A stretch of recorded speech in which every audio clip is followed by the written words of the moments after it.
আমাদের স্কিন হয়ে যায় অত্যন্ত রুক্ষ, খসখসে এবং শুষ্ক। চুলকাতে চুলকাতে একটা সময় দেখা যায় যে এখানে সেকেন্ডারি ব্যাকটেরিয়াল ইনফেকশন হয়। তাহলে এসব সমস্যা থেকে সমাধানের জন্য আমাদের করণীয় কি? ত্বকের যত্নে আমাদের ডেইলি রুটিনটা কি হবে?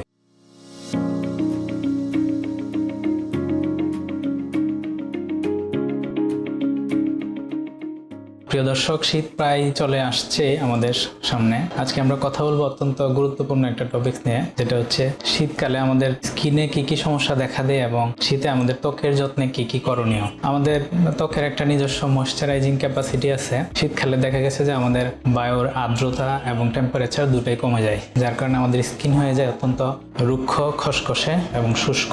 আবার আমাদের ত্বকের উপরিভাগে প্রায় 30% মতো ওয়াটার কন্টেনিং ক্যাপাবিলিটি থাকে। যদি কোনো কারণে সেটা 10% নিচে নেমে যায়, তাহলে আমাদের ত্বক অত্যন্ত শুষ্ক হয়ে যায়। ত্বক যখন অত্যন্ত শুষ্ক হয়ে যায়, তখন এখানে প্রচন্ড পরিমাণ চুলকানি হয়। চুলকাতে চুলকাতে একটা সময় দেখা যায় যে এখানে সেকেন্ডারি ব্যাকটেরিয়াল ইনফেকশন হয়। সেখান থেকে একসময় একজিমাটাইজেশন পর্যন্ত হয়ে যেতে পারে। আবার যাদের অ্যাটোপির হিস্ট্রি আছে, মানে যাদের অ্যালার্জি, সর্দি কাশি, হাঁচি সবসময় লেগেই থাকে, শীতকালে তাদের এই সমস্যাটা আরো বেশি বেড়ে যায়। তাহলে এসব সমস্যা থেকে সমাধানের জন্য আমাদের করণীয় কি? ত্বকের যত্নে আমাদের ডেইলি রুটিনটা কি হবে? প্রথমে যদি আমরা ক্লিনজারের কথা বলি, সেটা শুধু ফেসের ক্ষেত্রে না, সমস্ত বডির ক্ষেত্রে যদি ক্লিনজারের কথা বলি, তাহলে আমরা একটা সফট ক্লিনজার ইউজ করতে হবে। খুব বেশি হার্শ নয়, খুব বেশি রাফ নয়, এরকম, এবং প্রতিদিন 2 বারের বেশি নয়।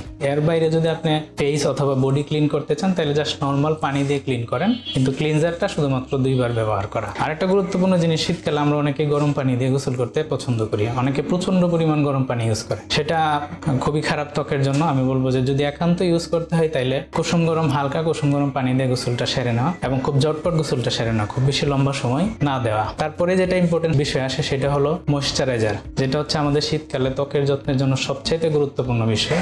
এবং ময়েশ্চারাইজার ক্ষেত্রে আমরা বলি যে শীতকালে আমরা বেশিরভাগ ক্ষেত্রে বিভিন্ন ধরনের লোশন ইউজ করা হয়, কিন্তু সেই ক্ষেত্রে আমি বলবো যে লোশনের থেকে ঠিক ক্রিম জাতীয় যেসব আছে, ক্রিম বেসড প্রিপারেশন, সেগুলো আমাদের ত্বকের জন্য সবচেয়ে উপযোগী। এখন সেটাও আমরা কি ধরনের ময়েশ্চারাইজার ইউজ করব, সেখানে ক্রিম বেস বিভিন্ন ধরনের হইতে পারে, সেটা গ্লিসারিন কন্টেনিং অথবা সেরামাইড কন্টেনিং, বা ইভেন আপনি নারকেল তেলও ইউজ করতে পারেন। এখন কথা হলো আমরা তাহলে কতবার ময়েশ্চারাইজার ব্যবহার করব? অন্তত পক্ষে 2 বার, এবং সেটার মধ্যে সবচেয়ে গুরুত্বপূর্ণ গোসলের পর যখন আমাদের শরীরটা ভেজা ভেজা থাকে, তখনই একটা ময়েশ্চারাইজার ব্যবহার করা, যাতে গোসলের পর যে পানিটা ত্বকের ভিতরে ঢুকলো, সেটা যেন লম্বা সময় ধরে ত্বকে থাকে, ত্বকের একটা হাইড্রেশন মেনটেন হয়। আর একটা গুরুত্বপূর্ণ বিষয় হচ্ছে আমরা রাতে ঘুমাতে যাওয়ার আগে অবশ্যই একটা ময়েশ্চারাইজার ব্যবহার করব। তারপরে যে গুরুত্বপূর্ণ বিষয়টা আসে, শীতকালে আমরা অনেকেই রোদ পোহাতে খুব বেশি পছন্দ করি।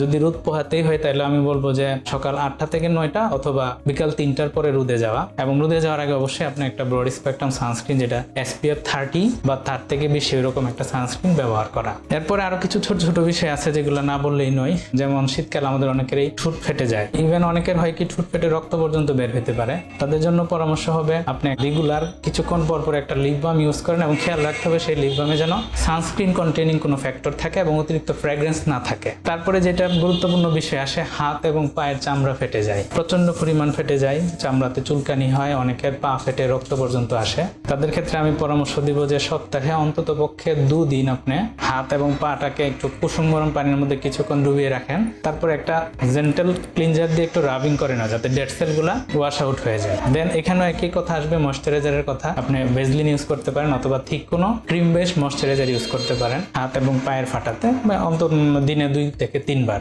আরেকটা গুরুত্বপূর্ণ বিষয় যেটা হচ্ছে শীতকালে আমাদের প্রচন্ড পরিমাণে বেড়ে যায়, সেটা হচ্ছে মাথায় খুশকি বা ড্যান্ড্রফ। সেজন্য আমার পরামর্শ হবে যে অন্তত পক্ষে সপ্তাহে 2 দিন একটা 2% কিটোকোনাজল অথবা সেলেনিয়াম সালফাইড কন্টেনিং একটা শ্যাম্পু ব্যবহার করা। আর যাদের ক্ষেত্রে মাথার ত্বক অত্যন্ত অয়েলি স্কিন থাকে ত্বক, তাদের ক্ষেত্রে আমি বলবো যে মোটামুটি প্রতিদিন একটা শ্যাম্পু ব্যবহার করা। আর যাদের হচ্ছে ত্বক একটু শুষ্ক বা ড্রাই থাকে, তাদের ক্ষেত্রে সপ্তাহে 2 থেকে 3 দিন। তবে শুষ্ক ত্বকের ক্ষেত্রে আপনি শ্যাম্পু ব্যবহারের পর পাশাপাশি অবশ্যই আপনাকে একটা কন্ডিশনার ব্যবহার করতে হবে। ধন্যবাদ, আজকে এতটুকু পর্যন্তই। ভালো থাকবেন সবাই, আল্লাহ হাফেজ। আমি ডাক্তার আশরাফুল আলম, চর্ম যৌনরোগ বিশেষজ্ঞ হিসেবে কর্মরত আছি। নিয়মিত চেম্বার করছি ডাক্তার ইসরাত জাহান হাসপাতাল, ভৈরবে।